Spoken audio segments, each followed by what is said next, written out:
If you've shopped at Walmart, this story affects you. What you're about to hear isn't just about tariffs, it's about the future of American jobs, prices, and power. Stick with us. It began with a whisper, a quiet shift in the air that most people missed. But then it exploded like a freight train, a sound that shattered the economic silence across America. Walmart, the once untouchable titan of retail, the very symbol of made-in-America consumer culture, has just made a move that is shaking the foundations of U.S. commerce. And no one in Washington saw it coming. This isn't just about shelves and sales anymore. This is about a war, an economic war. One that was started by Donald Trump's 2025 tariff blitz. And now, Walmart, the world's largest retailer and America's economic anchor, has just fired back. Not with tweets. Not with words. But with actions that scream louder than any press release. A pivot so massive, so strategic, that the aftershocks are being felt from Wall Street to Wichita. Before we dive into the story that the headlines barely scratched the surface of, hit that like button if you believe the American consumer deserves the full truth. Because behind closed doors, beyond the glossy earnings reports and patriotic slogans, something big just unraveled. In early May 2025, as Donald Trump doubled down on his aggressive trade war, Walmart executives launched a full-scale restructuring of their global supply strategy. Quietly. Deliberately. Without fanfare. What they did was not just a minor shift, it was a complete reorientation of their logistics empire. They weren't just adapting, they were retreating from a model that no longer made sense in Trump's America. At the center of this move, tariffs. The so-called tsunami tariffs, Trump announced in April, were a universal 10% import tax across all goods, with up to 30% on items coming from China, Vietnam, and India. It was a blunt force policy aimed at punishing foreign competitors.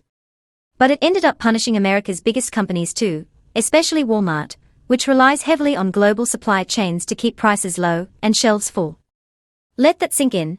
The company that built its brand on affordability and accessibility suddenly faced a 20 to 30% jump in import costs overnight. Executives knew they couldn't simply absorb those costs forever. Within weeks, Walmart's leadership team came to a conclusion they hoped they'd never have to face: survival required sacrifice. And that sacrifice meant moving jobs, suppliers, and capital outside the United States. The term leaving America may sound dramatic. Walmart is still operating stores across the country. But the truth is, the economic consequences of what they are doing are just as severe as if they were shutting down physical locations. Orders that once flowed to manufacturers in Arkansas and North Carolina are now being redirected to Mexico, to Vietnam, to anywhere that isn't subject to Trump's tariffs. Shipping routes are changing. Contracts are being torn up and rewritten. And billions of dollars in Walmart's procurement spend is now flowing overseas. And when Donald Trump found out, he lost it. According to multiple sources inside the White House, the president exploded in a closed-door meeting. He screamed that Walmart had betrayed the American people. He threatened to revoke federal contracts, to launch investigations, even to call for a nationwide boycott. Staffers reportedly had to calm him down before his next press appearance. But by then, the damage was done. Walmart had crossed a line no major U.S. corporation had dared to cross during his presidency. It was more than just a business decision. It was a public defiance. A declaration of economic independence from the White House's trade agenda. And for the first time in modern history, America's largest private employer had openly broken ranks with a Republican president. So what happens next? What does it mean for the average American shopper, for communities that depend on Walmart for jobs and affordable goods, for the economy at large? Let's talk about the real consequences. Walmart's first quarter profits fell short. Analysts had expected moderate gains, but the tariffs blew a massive hole in the bottom line. CEO Doug McMillon didn't mince words. He said, quote, "Tariffs are still too high. We cannot absorb them forever. Consumers will feel it." That wasn't just a financial statement. That was a surrender. A white flag waved by a company that once seemed untouchable. And let's be honest, Walmart isn't just another retailer. It's a barometer of working-class America. It reaches into every zip code, every demographic. It sells everything from groceries to TVs to baby formula. If Walmart's feeling the heat, then you can bet every small business and household in the country is sweating too. Internally, Walmart has now launched a sweeping new initiative called Grow With Us. But don't let the friendly branding fool you. This is a calculated move to expand overseas partnerships, to reroute sourcing, and to diversify away from tariff-burdened supply lines. And alongside that, they are accelerating automation in US stores. More self-checkouts. More robot stockers. Fewer cashiers. Fewer hours. Fewer jobs. In other words, Walmart is still here, but it's evolving into something else. Something leaner. Something less American. The company that once defined Main Street is now quietly choosing to back away from it. And Washington is starting to panic. Bipartisan lawmakers have called for emergency hearings. Trade officials are scrambling to understand just how far Walmart plans to go. Because they know that if Walmart can't make this tariff regime work, then no one can. And investors. They've already started adapting. Walmart's stock dipped after the tariffs were announced, but then it rebounded when Wall Street realized something chilling. Walmart may actually become more profitable by leaving the American supply chain behind. Let that irony wash over you. The company that became a symbol of American capitalism now sees more opportunity in leaving America's economic rules behind. And what's even more stunning is the hypocrisy it exposes. For years, Trump campaigned on promises to protect US manufacturing, to bring back jobs, to punish companies that outsourced. But his own policies are now pushing those companies out the door. We've seen this pattern before. In 2018, Harley-Davidson moved production overseas to avoid European retaliation. Trump called them un-American. When General Motors closed plants in Ohio and Michigan due to steel tariffs, Trump said they had betrayed US workers. Mid-Continent Nail in Missouri lost half its workforce due to rising metal costs. They begged the administration for relief. It never came. Now it's Walmart. The biggest of them all. And if they can't survive these tariffs without going global, then how can anyone else?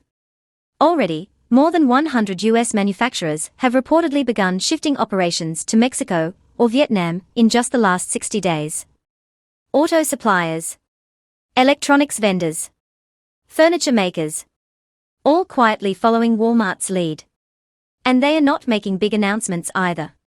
They are moving in silence, hoping to avoid political retaliation. But Trump isn't letting it go. He's reportedly considering a new round of punitive tariffs, not just on imported goods, but on re-imported goods. That means if a company like Walmart moves production abroad, then tries to bring those products back to the US, they'd face even harsher penalties. He wants to tax disloyalty. He wants to punish businesses for doing what they must to survive. But trade experts say that kind of move could spark legal challenges from US allies, drive inflation even higher, and trigger a wave of job losses that would dwarf anything we've seen so far. Because at the end of the day, you can't force economic loyalty. You have to earn it. And Trump's trade war isn't earning loyalty, it's burning it. If Walmart retaliates, and let's be clear, they have the power to do it, they could halt future store openings in small towns. They could pull back on infrastructure spending. They could prioritize online-first strategies that centralize operations and leave local economies behind. And if that happens, the results will be catastrophic. Walmart isn't just a company. It's the backbone of tens of thousands of communities. It supports entire ecosystems, suppliers, trucking firms, warehouse workers, real estate developers, logistics hubs. If Walmart bends, the collapse won't be gradual. It will be immediate. And it will be everywhere. This is the moment. The moment where political slogans meet supply chain spreadsheets. Where nationalist rhetoric slams headfirst into global capitalism.